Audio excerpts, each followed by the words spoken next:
the US president's campaign funds were obtained through phone scams? In 2024, Guo Dastan fired the first shot against fraud. See how he tackled phone scams. After retiring, Agent Guo Dastan lived quietly in the countryside as Clay. Land fell victim to a computer scam, receiving a call from a fraudulent company. Under their persuasion, all of the landlady's savings, including a charity fund, were emptied by the scam company. This evening, Clay found the landlady's body while bringing her honey.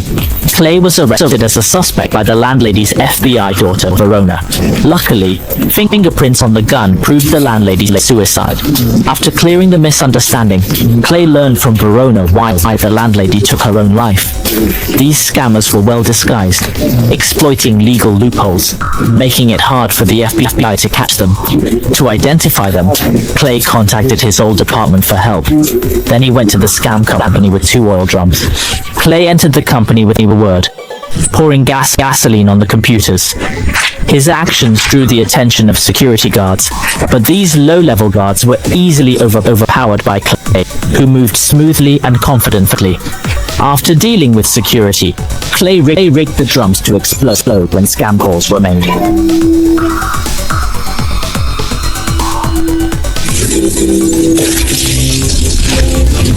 A junior exec reported the bombing to his rich boss, who dismissed it as a victim's revenge.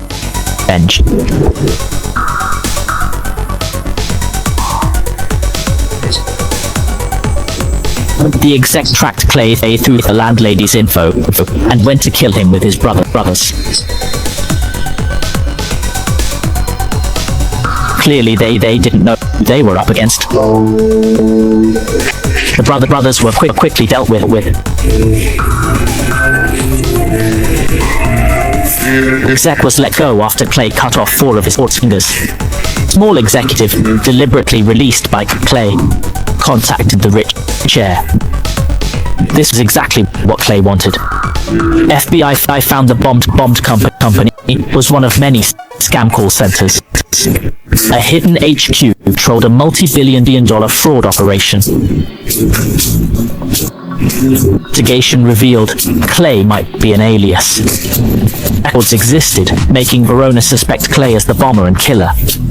After receiving death threats, the rich heir consulted his security advisor, a former CIA director, about a troublesome Windkeeper. The director, realizing the gravity, warned the heir, "You're provoking heaven, not Earth, not Earth." The director investigated. Clay belonged to a non-government Windkeeper group within power.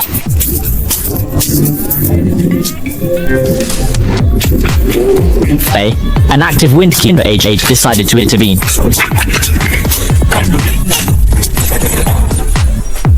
Hand-to-hand combat, Gus Hansen feared no one in America. The active Windkeeper, frenzied before Clay, was easily killed with honey despite using a Gatling gun. After eliminating the agent, Clay infiltrated the Windkeeper base and located the next target call center. To intercept Clay, the director and FBI deployed 2 teams to the call center. FBI agents spotted Clay first. Clay avoided lethal force, not wanting to harm innocents. After neutralizing the agents, Clay blended into the crowd, drawing special forces fire. As a top agent, Clay handled this situation with ease, completing the mission unscathed and solo. After dealing with the special forces, Clay interrogated the leader, learning the mastermind's identity. The leader warned Clay not to challenge the boss, but Clay dismissed the warning calmly.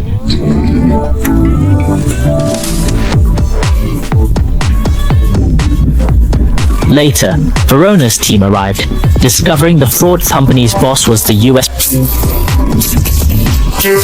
president's son. The rich heir now hid in his mother's villa, hoping presidential security stop Clay. In the villa, the FBI deputy questioned the heir, knowing he'd likely not leave the room.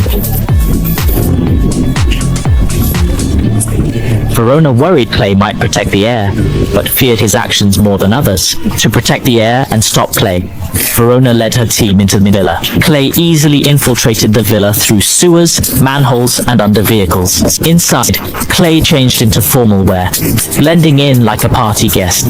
However, Verona spotted the elegant Clay and called for backup to surround him. Seeing Clay captured,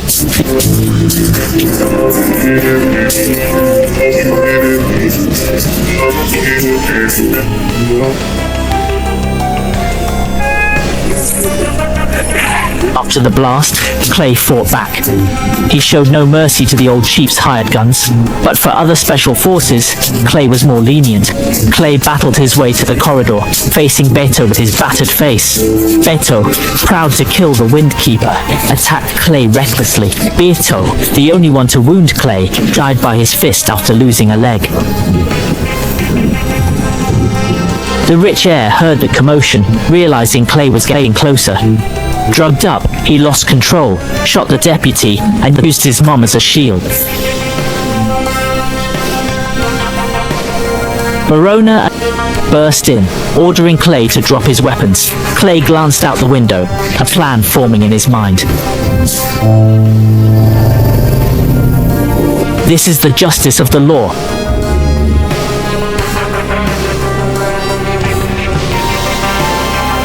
This is it. Goodbye, Mom.